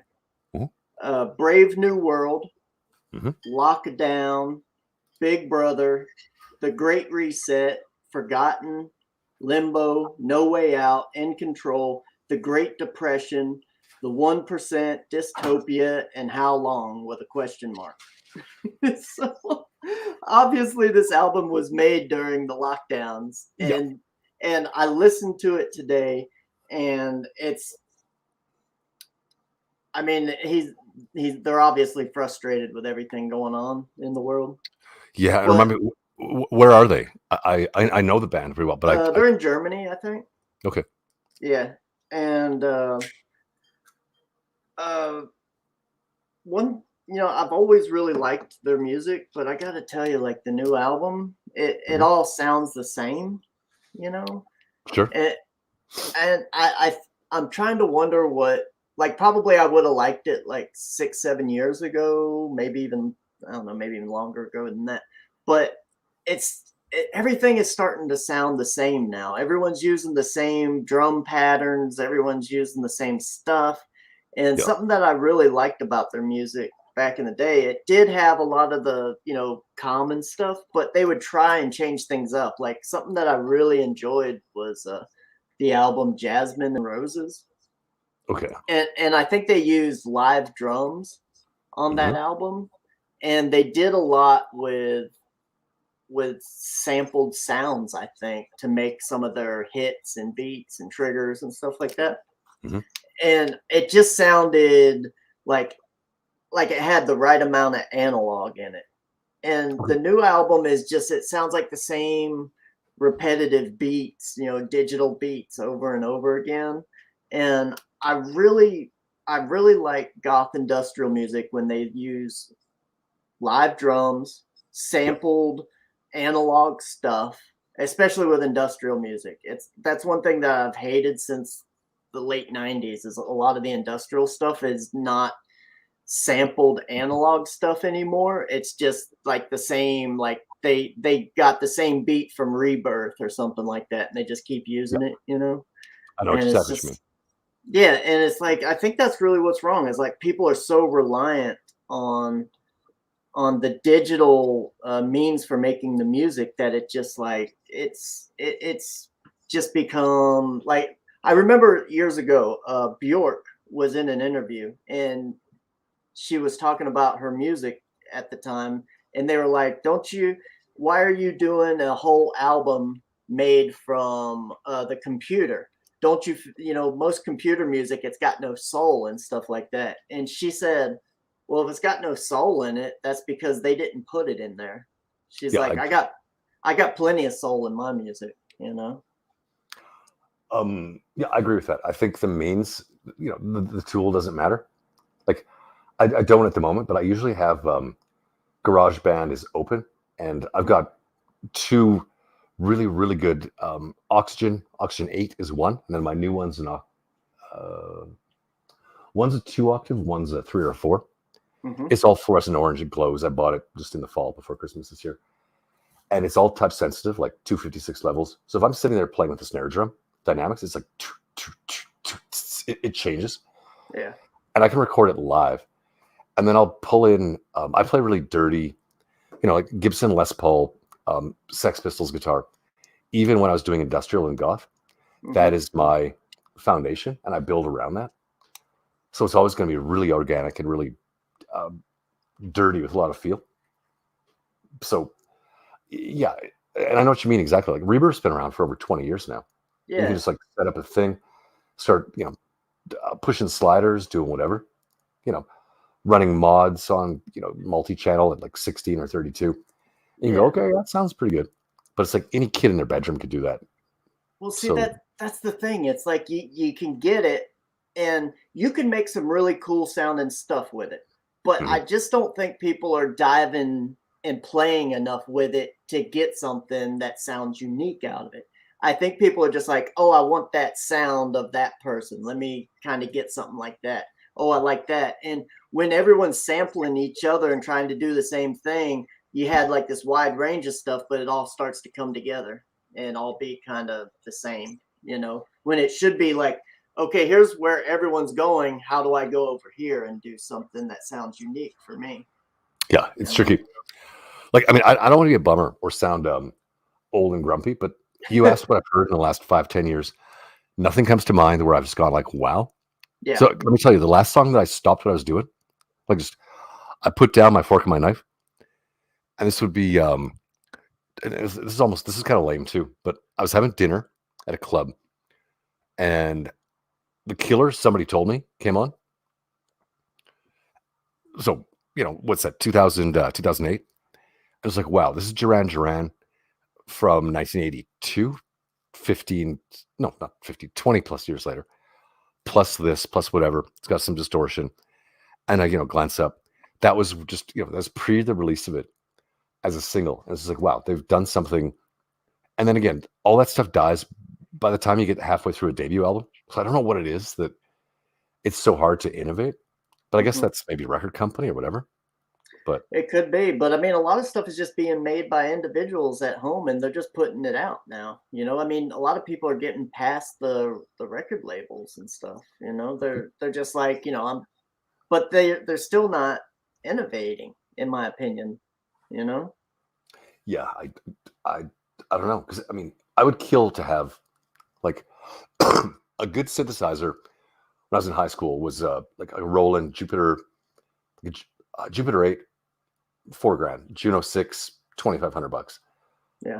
A TR-808, $1,000, 303, 505, all that stuff. It's like, okay, I need $10,000 just to lay down the beds to do the bands I listen to, and now it's free on an iPad. So I don't know. It's an interesting discussion. I can't imagine why. I don't know. I mean, maybe it just has to do with where we're at in our society, where we're all just kind of locked up and we can't go anywhere. It's like maybe that has a lot to do with it. I just don't know. I don't know. I haven't heard anything. Like, I'm always looking for something where it's like, wow, what's that? That's different. I haven't heard that before, and I want to hear more of it. Every now and then, they used to happen like maybe once every or a couple times a year where I was like, whoa, what's that? Yeah.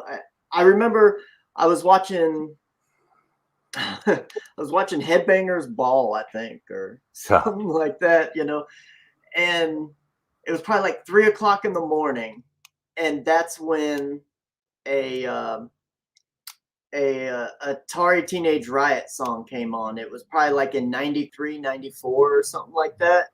And the whole video was like shades of red.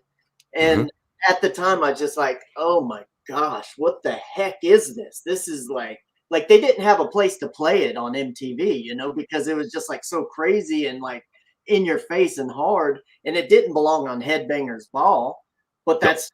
that's just where they had it play. And it was like 3 o'clock in the morning, and I was just like, I need to find out what the heck this is, because it's completely different. It's from, but actually for me at the time, I was like, wait a minute. Because I had an Amiga 2000 back in the day. Mhm. And that was actually, I think that was my first computer, actually, the Amiga 2000. And I bought it from a buddy of mine. And I was like, it sounds like that music program that they had on the Amiga, where it was like you could sample, it was like drums, it was all digital drums, and it was just like super fast.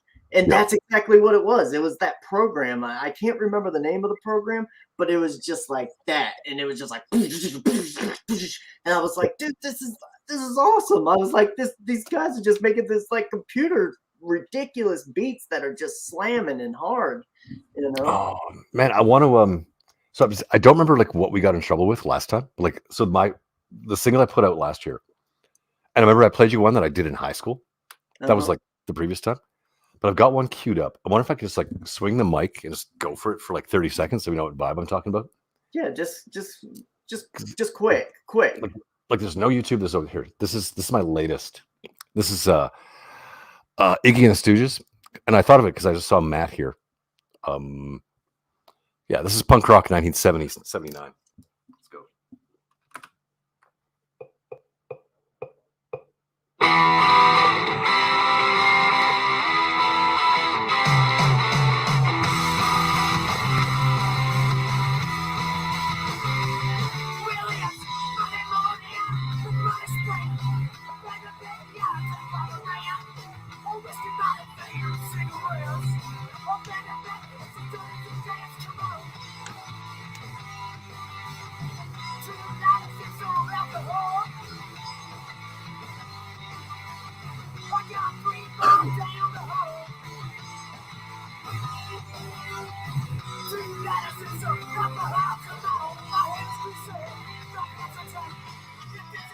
Nice.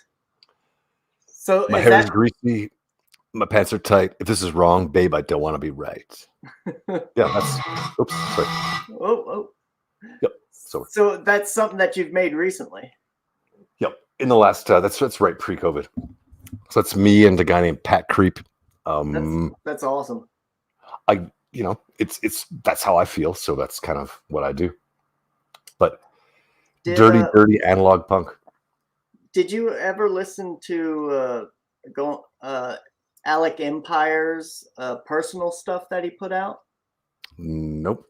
Okay, so even harder than Atari Teenage Riot is, Alec Empire is the main guy behind Atari Teenage Riot. He put out a ton of just individual stuff. Like, I mean, he was putting out stuff like every 4 months, Nice. He did his Intelligence and Sacrifice. It has a double disc LP. That album just blows everything away. I mean, it's fantastic. It just like, wow. Yeah, I mean, it's harder than anything Atari Teenage Riot did. And then, but he did an album. People kept accusing him of just sampling guitar riffs and, doing drum beats and stuff. So he was just like, dude, I was in punk bands in East Germany before the wall came down. Okay. Yeah. There you go. He was like, I don't sample anything. This is all my own stuff, And so what he did is he put out an album called The Futurist, which was a punk album.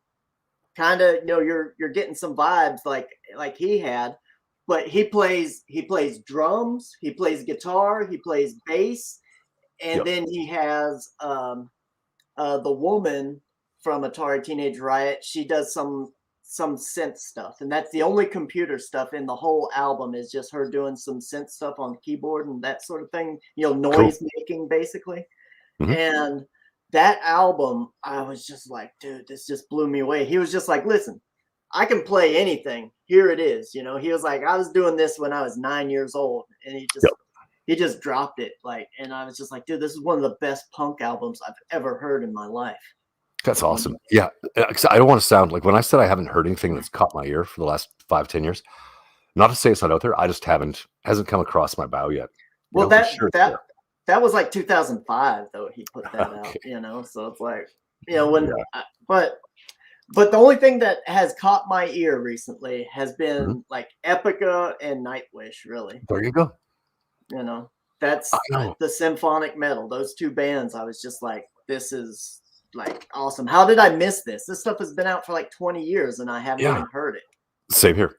You And know? I say that as a guy, like, we both have beautiful ladies at home. It's nothing to do with that. But you can admire going, it's like, damn, she looks great doing what she's doing. Hmm. In the same way that the dude it's all branding.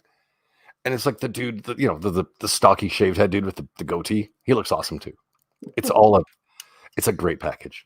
Yeah, it's like just throw some stuff. And some of the stuff that I've heard recently, I just find it hilarious. Is like baby metal, Yeah. band made. These are like the Asian bands that are. I think Yeah. they're either I just Korean or Japanese. I think baby metal is Japanese. Yep. Uh, I just I just found that too. And oh my god, I I've been again my gal D.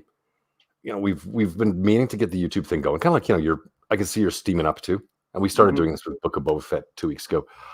She's a cool chick, but she's got teenage daughters, and they're bananas about K-pop and BTS. Yeah, And like I've tried for a few years to just like I don't care, but it's around me. yeah. It's like yes, they're really pretty guys. And then Blackpink, you know Blackpink? I haven't heard that. It's kind of like the female version of BTS. They're Okay. beautiful. They're like 20-year-old little Korean girls and they can dance like crazy. They're exactly the same as BTS, but girls. You can't not like it. It hasn't caught me, but it's fine. So okay, I'm open-minded. uh, Matt, Nightwish is a symphonic metal band from Finland. They've been around since like 96 or 97. The main guy behind it, um, I'm blanking on his name right now. He's the keyboardist. He's basically like a trained musician. He can write symphonies. I mean, he writes all the music for the band. And I mean, it's just beautiful stuff. He could score anything. Like I listen to his stuff and I'm like, dude, this guy should be working for movies, scoring movie tracks because I mean, he's just amazing. But yeah, I think people call him like the metal Mozart. I don't know, whatever. But definitely check out Nightwish and Epica. Totally. I love them both. I'm going to Yeah. send Matt. Well, I'll put it in. I can't put it in here, but I released this thing. There was like a service. It took me, a few hours one night. Oh, so funny. Like you do that in an aggregate site, puts you on like Spotify, Apple, yada, yada, yada. And then even I see it's on YouTube. Plus an album cover in looks like me. Here, I'm going to paste this at Matt minus the link part. You can listen to the whole song if you want to. Or I could tweet it, whatever. Yeah, But bear in mind, man, like having hobbies, like being in a band is like woodworking when you're in your 40s. It's like, well, it's like, okay, I do this on Thursdays sometimes with my buddies, but it's like, this is not a career path. Yeah. But making books and comics is same as, I think that's what you do full time. No, actually, I work for a company. I do a product development for arts and crafts company. So I actually just make products and stuff. But I'm doing the comics and stuff as like a side thing for myself, just see where it goes. I mean, this is just one of them things where like it's been in me for decades, and it's like it's got to come out. Like I got piles and piles of content from decades of work. So, right. Yeah. Sorry, I apologize. I just realized you took a year or so to do The Sun. That's one book, but you don't do commissions, so because you're busy in the day. I would do commissions if people asked, but I haven't had anyone ask. The only person I've had anyone ask is Clint Stoker. He had me do a piece for his Downcast 2 book. I did a page in there in the back of it, and then your buddy for Sins of the Fae. Yeah. He asked me if I would do a cover. And I told him, yeah, but he's doing something right now. I'm not sure, but I just told him, I was like, yeah, just whenever you want to talk about it, I'll do it. Oh, that's cool. But yeah, no one asked me for commissions. Actually, people say that all the time. It's like, oh, I bet you're doing a ton of commissions. I'm like, no one's asked. You know, it's kind of fun. Like, I love this community, if you want to call it that, because we all loosely, I mean, literally, I start to get a sense of who lives where, what their dog's name is, you know, what state they live in, what time they get rolling. It's like, hey, what's going on? Good morning. They say something, you know, this thing happened, that thing happened. Took the dog for a walk. My dog just barked right when you said I get to know the dog. I mean, I'm not on Twitter that way. You know, I pop in and out a few times a day, but you get a sense of, you know, who's working on whatever, and I almost feel bad. So I was like, oh shoot, I forgot you were doing, you know, that thing. Yeah. Something like, hey, I was making dinner last night. I talked to you the day before, and I caught you and Mitch for probably 20, 30 minutes, just because, you know, it's like, I know these guys. Yeah, that was good, by the way. That was fun. Thanks. I appreciate that. Yeah. So, and then like I guess I've got about 5 or 6 things on the go, and I'm a little bit behind because I took about 10 days off over Christmas, and this will just keep on going. So, you know, I mean, that's how keep the lights on here. Yeah, I mean, that's awesome. I'm loving doing covers because I like getting a brief. It's like, okay, you know, this dude just before Christmas was, I need a hot Israeli, you know, Middle Eastern, Israeli, Lebanese chick with a laser rifle in front of a gas giant that's blue and some spaceships. And I mean, we're talking, I'm like, cool, how's $1,000? He's like, we're good. I'm like, okay. So, you know, I go away for however long it takes. And he's like, dude, I love it. And then people like it. I put it out there and you move back on again. And it'll be on a hardcover. Yeah. You know, like, well, that's great. You do stuff with Clint. Like, we just talked. I think I'm doing the logo for Dracula. Oh, nice. I like Clint and I love Dracula. And that's, yeah, I like Clint a lot. I think he's a good guy. He's a good dude. Exactly. Yeah. So do you have a piece that's coming out? Say that again. I think you just cut out for a sec. And my bandwidth's being funny. I apologize. Let's see here. Yeah. So do you have something with Downcast 2 that's coming out on that? That's probably next year though, right? No, actually Downcast 2 is out. Downcast 3 is out. I just got 3 like a few weeks ago, like maybe a month ago or something like that. Hold on. No, it ain't close. Never mind. I can't grab it. There you go. Like, you think you know everything, but you don't know half of it. Yeah, I really enjoyed doing the piece for him for his Downcast 2. I believe I shared it out on the social, but it's definitely different than most of the stuff I've done. It's very like, it looks like concept art for a movie or something like that. So nice. Yeah, I just wanted to give him something that he hasn't had in his books, and that was it was cool. It was just cool. Yeah, I've got. Hey, let me step over. I did his last novel cover, not comic, but serious book. Yeah, I got that here, I believe. Here we go. I did this. Hang on, let me move these windows around. He got me to paint this one for him. Yep. Yeah, that's me. That was a blast to do. And yeah, easy guy to work with. Just yeah, we did this thing is in and out quick. So nice. Yeah, and the novel thing. It's nice. You show up, get the work done, and then you go away again. Oh yeah, yep. Nick Cage's next Dracula year. Oh yeah, yep. Really? No, for real? I don't know. I don't makes know. sense. Nicolas Cage. Oh man, he's maybe done 2 things that I've enjoyed. Everything else I just kind of laugh at. But the 2 things. Can you guess the 2 things that he's done that I've liked? Yes. Yeah, totally. I got you right here. Give me 1 sec. Okay. Oh my God, it's escaping me. I've got the quote in my head. Damn it. Okay, just you go. I've got it. Okay, You so say it, my I'm gonna say favorite. yeah. Okay, my favorite movie he's ever done While it is hurt. While it hurt. That's what I got. no, I've No? never even Okay. seen that one actually. Really? Okay. No, it's definitely what is it? Drive Angry. Oh, I don't think I've seen that. So It is. I know it's one of those where you're like, I don't want to watch this, but when you watch it, it's just like, oh, this is a man movie. It was just okay. freaking awesome. If you ever get the chance to watch Drive Angry, that is my favorite movie he's ever done. Yeah. Second favorite movie is probably Raising Arizona. Matt had it. I mean, Oh, that's damn, that's good. Yeah. yeah. I mean, that's like the first one that really got him going. That was his first big role. So at least that I can remember, that's his first big one. Okay. But No. yeah, Okay. I won't argue with you, but Wild at Heart it's. I mean, David Lynch is kind of hit and miss for me, but yeah. there's so much crazy in that, and it's just a good looking movie. And Mhm. just it was like 91, 92. I was in college. I had like the same coat as him, and it's full of like stupid lines. And I had the same hair. I had like the long curly. Oh yeah, I saw you've seen my Yeah, my high school college photos. Like yeah. we both look like assholes with like eyeliner on. So there you go. It's a little snapshot that I remember fondly.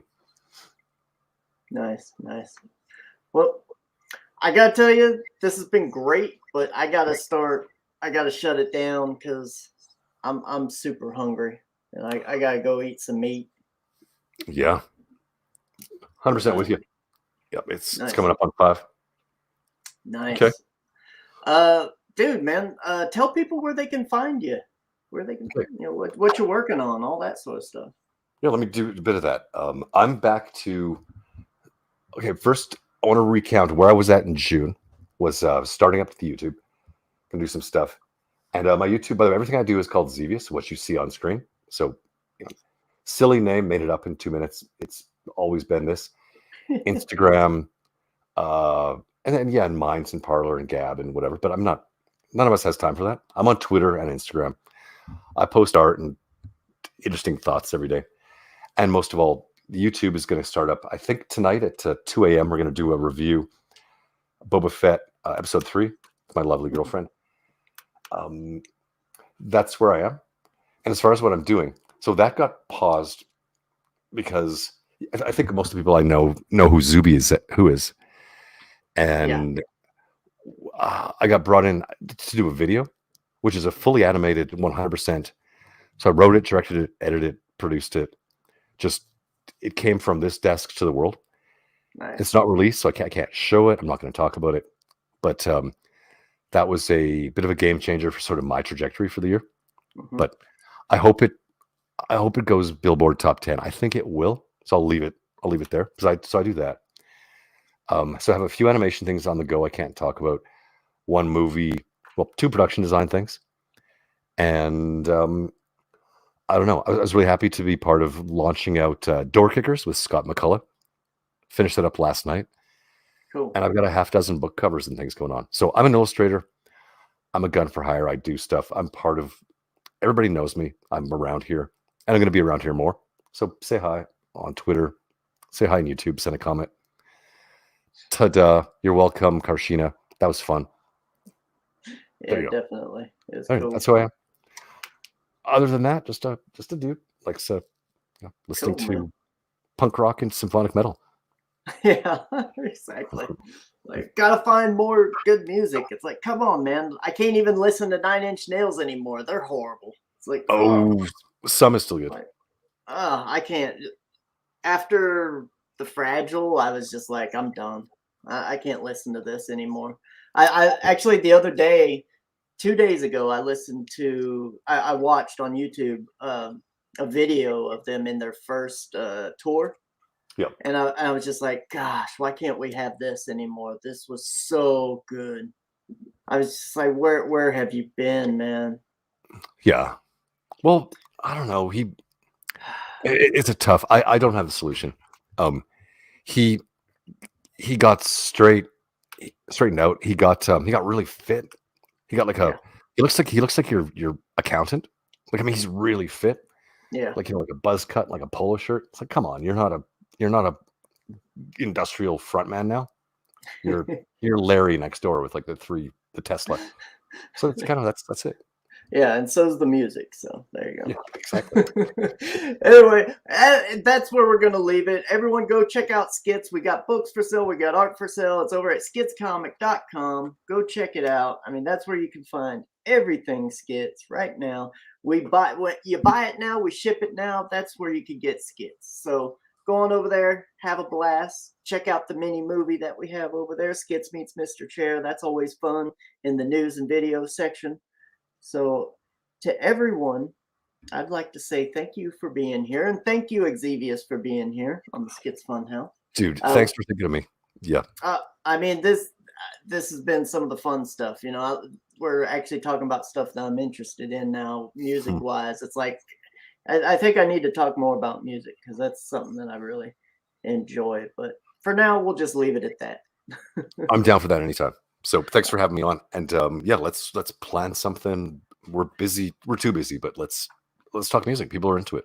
All right. We'll do it again real soon. Everybody, y'all have a good day. Thanks to everyone who is in the chat. We can't have this without you. Matt, Six Bayer, Black Star, Verse Films. We had Mandible Smasher. Thank you. Rick Saylor stopped by for a while. Devil Flyer. Aria Galanian AG stopped by. Thank you so much. We can't do it without you. Thank you for being here, and we'll see you next time.